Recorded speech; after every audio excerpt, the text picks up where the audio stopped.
నమస్తే. Leela Prasanna Kumari, Shri Giza pyramid spiritual society, Harpal. రోజుకో వీడియోతో మీ ముందుండడం జరుగుతుంది.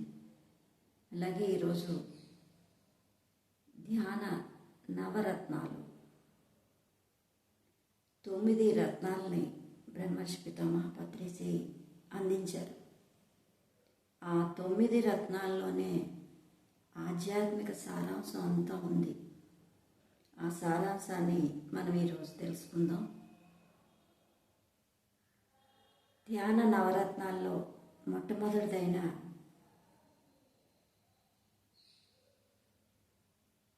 ఆత్మే పరబ్రహ్మం, రెండవది జీవుడే దేవుడు, మూడవది దేహమే దేవాలయము,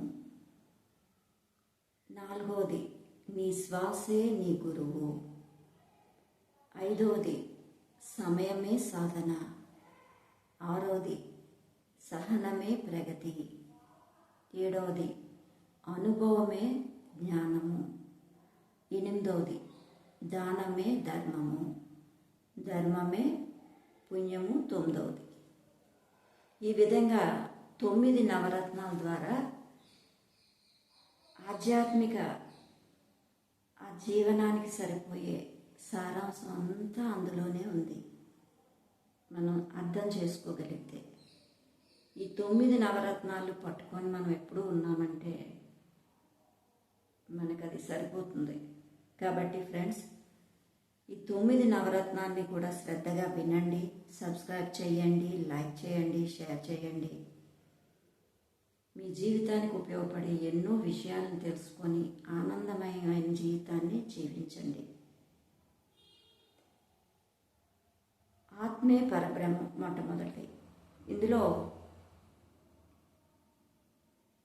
5 విషయాల గురించి ఈరోజు తెలుసుకుందాం. రేపు ఇంకొక 4 విషయాలతో మీ ముందుంటాం. ఆత్మే పరబ్రహ్మం మొట్టమొదటి. మనం జీవిస్తున్నప్పుడు ఈ శరీరం ఉంది, చనిపోయినప్పుడు కూడా ఈ శరీరం ఉంది. కానీ ఏది మనతో లేదు అంటే చనిపోయినప్పుడు ఆత్మ అనేది లేదు. అంటే మనల్ని నడిపించే శక్తి లేదని మనకు తెలుస్తూ ఉంది.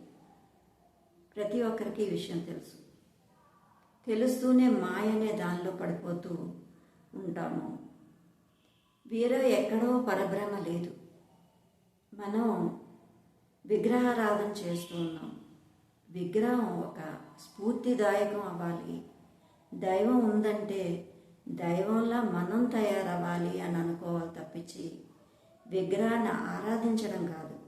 దైవం ఏం చేసిందంటే ధ్యాన సాధన చేసి తన శక్తిని తను తెలుసుకున్నాడు. ఈశ్వరుడు ఎప్పుడూ కూడా ధ్యాన స్థితిలో ఉంటాడు. అందరూ తపస్సు చేసే ఈ శక్తులన్నీ సంపాదించుకున్నారు, దైవాలుగా తయారయ్యారు. కాబట్టి ఫ్రెండ్స్, మనం తెలుసుకోవాల్సింది ఏంటంటే విగ్రహారాధన కాదు. విగ్రహాన్ని స్ఫూర్తిగా తీసుకొని మనం ఏం చేయాలో చేయాలి.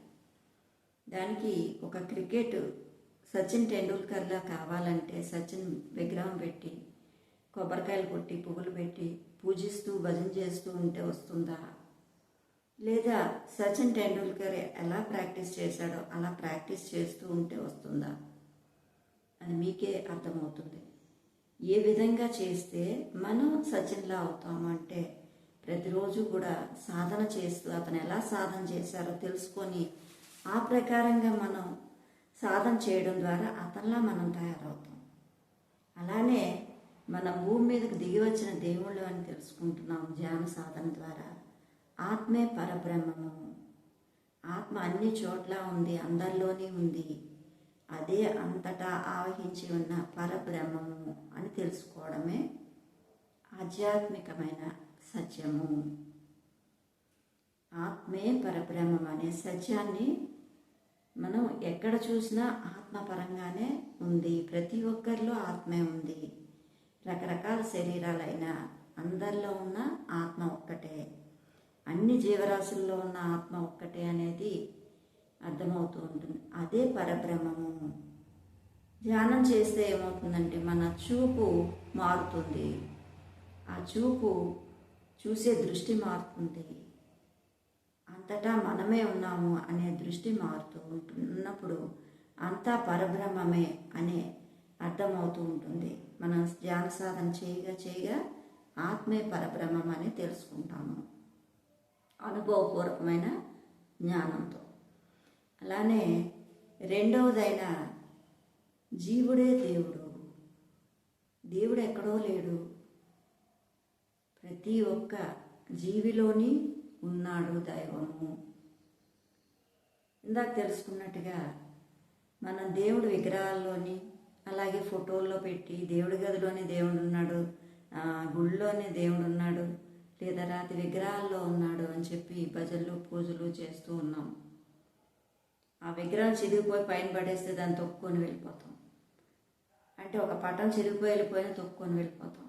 అంటే ఆ దైవానికి ఒక గది ఏర్పాటు, ఒక దైవం అనేది దేవాలయం ఏర్పాటు చేసి ఉన్నాము. అంటే అక్కడే దైవం ఉంటుంది అనేది సరి అయినది కాదు, అది అసత్యము. సత్యం ఏంటంటే ప్రతి జీవిలోని దైవం ఉన్నాడు అన్నదే పరమార్థము. జీవుడే దేవుడు, ప్రతి ఒక్క జీవిలోని దైవం ఉంది అని తెలుసుకోవడమే. అన్నిట్లోని అన్ని జీవుల యందు దైవం ఉంది అనేది అర్థమవుతుంది. నువ్వు దైవానివే, పక్కవాడు దైవమే, అందరూ దైవాలే అని ఎప్పుడైతే అర్థమైందో మనం ఎవరిని కామెంట్ చేయము. దైవం పని ఇలా ఉంది అలా ఉంది అని చేయము. ఎవరి డిజైన్ ప్రకారం వాళ్ళ పనులు, వాళ్ళ స్థితిలు, వాళ్ళు చేసే విధానము, వాళ్ళ జీవన విధానం ఉంటుంది. అలాగే ధ్యానం చేస్తే నువ్వు ప్రతి ఒక్కరిలోని దైవం ఉంది, ప్రతి జీవుడు కూడా దైవమే అని తెలుసుకుంటాడు. అలాగే మూడవదైన దేహమే దేవాలయము. మీ దేహము దేవాలయం లాంటిది. మీ దేహం ఏమవుతుందంటే దేవాలయంతో సమానము. మీ లోపల జీవుడే దేవుడు అయినప్పుడు ఈ దేహమే దేవాలయం. అందుకనే దేహాన్ని, శరీరాన్ని చాలా జాగ్రత్తగా చూసుకోవాలి. ఈ దేహం ఉన్నంతసేపే మనం భూమి మీద పనిచేస్తూ ఉంటాము. ఈ దేహం ఎప్పుడైతే లేదో, ఈ శరీరం సృష్టించిపోయి అనారోగ్యాల పాలవుతుందో అప్పుడు మన ఆత్మ అనేది ఈ శరీరంలో ఉండలేదు. కాబట్టి ఆరోగ్యంగా ఆనందంగా ఉండాలంటే మనం ప్రతిదినము కూడా ధ్యానం చేయడం, ఈ శరీరాన్ని ఎంతో ఆరోగ్యకరంగా ఆనందంగా 2 పూట్ల స్నానం చేసి శుచిగా శుభ్రంగా ఉండడం, శరీరానికి కావలసిన అన్నిటినీ అమర్చుతూ ఆహారాన్ని పెడుతూ, అలాగే ధ్యాన సాధన ద్వారా ఆ దైవాన్ని మేల్కొల్పుతూ ఉండడం ద్వారా ఈ దేహమే దేవాలయము. దేహానికి ఎప్పుడూ కూడా కృతజ్ఞత తెలియచేసుకోవాలి ఫ్రెండ్స్. ఈ దేహం అంటే దేవాలయంతో సమానం. ఈ దేహం ఉంది కాబట్టి మనం భూమి మీద ఇంత రారాజుల్లా ఉన్నాము. కాబట్టి ఈ దేహానికి ఎప్పుడూ కృతజ్ఞత తెలియచేసుకోవడం, ఐ లవ్ యూ అని చెప్పుకోవడం కూడా చేయాలి. చేస్తూ ఉంటే నీవు ప్రేమించుకోవడం చేయడం ద్వారా నీతో నీవు మమేకం అవుతావు, నిన్ను నువ్వు ఇష్టపడతావు. ఆ ఇష్టపడమే ఆధ్యాత్మికత అంటే. నీలో ఉన్న దైవాన్ని ఇష్టపడతావు, నీ శరీరాన్ని ఇష్టపడతావు, నిన్ను నువ్వు ఇష్టపడతావు. నన్ను నేను ఇష్టపడడం ఏంటి అనేది నేను ఫస్ట్లో ఆశ్చర్యపోయాను ఈ విషయం విన్న వెంటనే. కానీ ఆ వ్యతిరేకత అనేది మనల్ని చేసే పనుల్లో కానీ ఎప్పుడూ కూడా మనం ఎప్పుడూ కూడా ఇష్టంగా ఉండాలి. కృతజ్ఞత తెలియజేసుకోవాలి శరీరానికి ఎప్పుడు కూడా. శరీరానికే కాదు, మనం వాడుతున్న ప్రతి వస్తువుకి కూడా థ్యాంక్స్ చెప్పుకోవాలి. ఈ విషయం గురించి మరొక టాపిక్లో తెలుసుకుందాం ఇంకా వివరంగా. ఈరోజు దేహమే దేవాలయము. అలాగే ఈ దేవాలయాన్ని ఎంత బాగా చూసుకుంటే మనం అంత అద్భుతంగా శరీరాన్ని ఎక్కువ కాలం పాటు చూసుకోగలం. ఆరోగ్యంగా ఉంచితే మనం ఎన్నో అనుభవాల సారాంశాన్ని పట్టుకొని పైకి వెళ్ళగలుగుతాం. ఆ జ్ఞాన గుణికలన్నీ తీసుకొని వెళ్ళగలుగుతాం. శరీరం ఉంటేనే సాధన చేయగలము.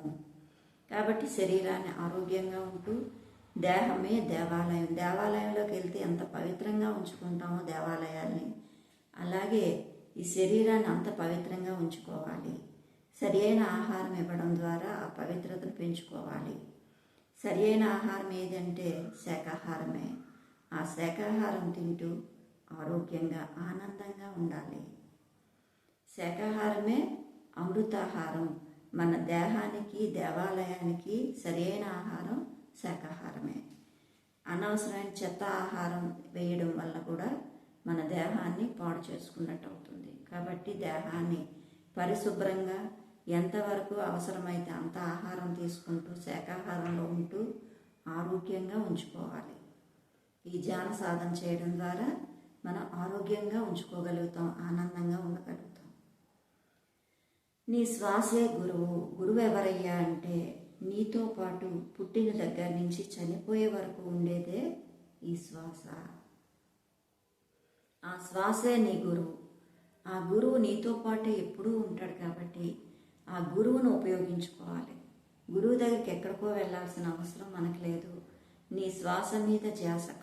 కాళ్ళు మూసుకొని కాళ్ళు రెండు క్రాస్ చేసి వేళ్లలో వేళ్ళు పెట్టి కళ్ళు మూసుకొని శ్వాసని గమనించడమే. ఆ శ్వాసని గమనిస్తే ఎంతో అద్భుతంగా మీతో మీరు కలయిక జరుగుతుంది. ఆత్మతో కలయిక అనేది జరుగుతుంది. దాని ద్వారా ఆత్మ అనుభవాలు జరుగుతాయి, తెలుసుకుంటాము. ఈ జీవితం అనుభవాల పుట్ట. ఆ అనుభవం అనేది మనం ఒక్కొక్క వర్క్ చేస్తూ ఉంటే, ధ్యాన సాధన చేస్తూ ఉంటే మనకు అర్థమవుతూ ఉంటుంది. ఏ పని చేస్తే దాని అనుభవం వస్తుంది. అలాగే ధ్యానం గురించి ఎంత చెప్పినా మనకి అర్థం కాదు. ఆ శ్వాస మీద ధ్యాస పెట్టినట్లయితే అద్భుతంగా మనతో మనం కలిసి ఉంటాము. మన నిద్రలో కూడా శ్వాస మీద ధ్యాస పెట్టడం జరుగుతుంది. కానీ అది ఎరుకలేని స్థితి. మనకి నిద్ర పడుతుంది అంటే మనం ఆలోచన లేని స్థితిలో ఉన్నట్లే. నిద్ర పట్టలేదంటే ఆలోచనతో ఉన్నట్టే ఫ్రెండ్స్. కాబట్టి చాలామందికి నిద్ర కూడా పట్టదు. ఇలా శ్వాస మీద ధ్యాస పెట్టి నిద్రపోతే, హాయిగా పడుకునే ముందు కాసేపు సాధన చేసుకొని నిద్రపోతే మంచి నిద్ర ఉంటుంది. అలాగే ఎన్ని గంటలు నిద్రపోతే అన్ని గంటలు కూడా మనం ఆ శ్వాసని గమనిస్తూ ఉన్నట్టుగా ఆ శ్వాస మీద ధ్యాన సాధన జరుగుతూ ఉంటుంది రాత్రంతా. కాబట్టి రాత్రిపూట సాధనకి ఉపయోగించుకోవచ్చు. కాసేపు చేసి నిద్రపోండి ఎప్పుడు కూడా. అలాగే మీకు పగలు ఎప్పుడు పడితే అప్పుడు ఖాళీ ఉన్నప్పుడు ప్రాక్టీస్ చేయండి. శ్వాస మీద ధ్యాస పెట్టడం, కళ్ళు మూసుకోవడం, ఆలోచనలు వస్తూ ఉంటాయి. మనం ఆలోచన సముదాయం మనసు అంటే. ఆ మనసుని మాయం చేసే ప్రక్రియే శ్వాస మీద ధ్యాస. మనం ఎప్పుడైతే ఆలోచనలో ఉన్నామో మనసు ప్రభావంలో ఉన్నట్టు లెక్క. ఎప్పుడైతే ఆలోచన లేని స్థితిలో ఉన్నామో అది ఆత్మస్థితిలో ఉన్నట్లు. ఆ విధంగా మన ఆత్మ సాధనని తెలుసుకుంటూ సాధన చేస్తూ శ్వాస మీద ధ్యాస మీ గురువుతో మీరు ఉంటూ ప్రతి క్షణాన్ని కూడా ఆ గురువుని చేర్చుకుంటూ మీరు ప్రాక్టీస్ చేయడం ద్వారా అప్పుడప్పుడు 5 నిమిషాలు 10 నిమిషాలు ఖాళీ అవుతున్నప్పుడు అలా ప్రాక్టీస్ చేసి రోజుకు ఒక టైం పెట్టుకొని ఆ టైం ప్రకారం సాధన చేయడం ద్వారా అలా ప్రతిరోజు సాధన పెంచుతూ ఒక 1 అవర్ సాధన చేయడం ద్వారా అద్భుతంగా మీరు ఆత్మ సాధనలోకి వెళ్తూ ఉంటారు. అలాగే 4వదైన సమయమే సాధన. మనం ఎంత సమయం సాధన చేస్తూ ఉంటే అంత సమయం మనకి అద్భుతంగా ఆ ప్రక్రియ గురించి తెలుస్తుంది. సాధన ఎంత చేస్తుంటే సపోజ్ మనకి ఈరోజు వంట చేస్తున్నప్పుడు ప్రతిరోజు ఫస్ట్ టైం చేస్తున్నప్పుడు చాలా ఫాల్ట్లు ఉంటాయి, సెకండ్ టైం కొంచెం తగ్గుతాయి. అలా ప్రాక్టీస్ చేయగా ఏమవుతుందంటే వంట చాలా ఈజీ అయిపోతుంది. వంట చేస్తే ఇంకో పని కూడా చేస్తూ ఉంటాం, రుచికరంగా వండగలుగుతాం. అలాగే సాధనతో సమకూరు ధరలోన అని చెప్పి సాధన చేయడం ద్వారా అది సాధ్యమవుతుంది. సమయమే సాధన. సమయం ఉన్నది సాధన కోసమే. మనం ఇంట్లో అన్ని పనులు చక్కబెట్టుకుంటూ మనం కొంత సమయాన్ని రోజుకి 24 గంటల్లో 1 గంట సేపు మీకోసం మీరు కేటాయించండి. ఆ గంట సేపే మీతో మీరు ఉన్నట్లు, మీకోసం మీరు జీవిస్తున్నట్టు ఫ్రెండ్స్. అది మీరు గుర్తుపెట్టుకొని ప్రతిరోజు సాధన చేయండి, ధ్యాన సాధన చేయండి. శ్వాస మీద ధ్యాస పెట్టి అద్భుతంగా సమయాన్ని సాధన కోసం ఉపయోగించుకోండి. వేస్ట్గా సినీ టీవీలు చూసుకుంటూ అనవసరమైన కబుర్లు చెప్పుకుంటూ వేస్ట్గా మన టైంని చేయకూడదు. ఎప్పుడు ఖాళీ ఉంటే అప్పుడు సమయం చేస్తూ ఉంటే, మనం ఎంత సమయం చేస్తూ ఉంటే అంత సాధన, ఆ సాధన జరుగుతూ ఉంటే ఏమవుతుందంటే జీవితాన్ని పరిపూర్ణత చేసుకుంటాము. ప్రతి పనిలో పరిపక్వత వస్తుంది. వంట చేయడంలో నైపుణ్యం వస్తుంది. ప్రతి విషయంలో నైపుణ్యతతో మనం పనులు చేస్తూ ఉంటాము. అలాగే తక్కువ సమయంలో ఎక్కువ పనులు చేస్తూ ఉంటాము. అలా రోజులో మనం ఎన్నో పనులు యాడ్ చేసుకుంటూ రకరకాలమైన జీవిత అనుభవ సారాంశాన్ని మనం తీసుకుంటాం. జీవితం అనేది ఆత్మ అనుభవాలు పుట్ట. ఆ అనుభవాలు ఎంత జత చేస్తూ ఉంటే మనకు అంత జ్ఞానాన్ని పెంచుకుంటూ ఈ భూమి మీద మనం వచ్చిన పనిని సార్థకత చేసుకుంటాం ఫ్రెండ్స్. కాబట్టి సమయమే సాధన. సమయం ఉన్నది సాధన కోసమే. అద్భుతంగా మనం ఆ సాధనని చేయాలి. అలాగే ఇంకొకటి ఏంటంటే అనుభవమే జ్ఞానము. మనకి ఏదైనా అనుభవం అయితేనే జ్ఞానం వస్తుంది. అనుభవం చేయాలంటే నీటిలోకి వెళ్తేనే ఆ లోతు తెలుస్తుంది. పైనుంచి మనం ఎన్ని మాట్లాడినా ఆ లోతు గురించి తెలియదు. ఎంత వర్ణనాతీతంగా, ఎంత టాలెంటెడ్గా ఎన్ని రోజులు మాట్లాడినా నీటి తాలూకా లోతు తెలియదు. ఆ నీటిలో దిగి మనం ఎప్పుడైతే చూసామో అప్పుడు మాత్రమే ఆ లోతు మనకు అర్థమవుతుంది. కాబట్టి ఫ్రెండ్స్, అనుభవమే జ్ఞానము. అందుకే ధ్యానం ఎంత చెప్పినా అర్థం కాదు. కళ్ళు మూసుకొని ఒక 2 నిమిషాలు సాధన చేయండి, 5 నిమిషాలు చేయండి, 10 నిమిషాలు చేయండి. అలా టైం పెంచుకుంటూ సమయం సాధన చేస్తూ ఉంటే అప్పుడు మీకు అనుభవమే జ్ఞానము అనేది అర్థమవుతుంది.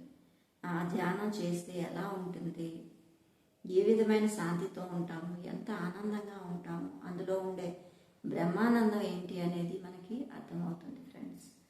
ఈ విధంగా మనం సాధనతో సమకూరు ధరలోన అని చెప్పి అనుభవంతో జ్ఞానాన్ని పండించుకుంటాం.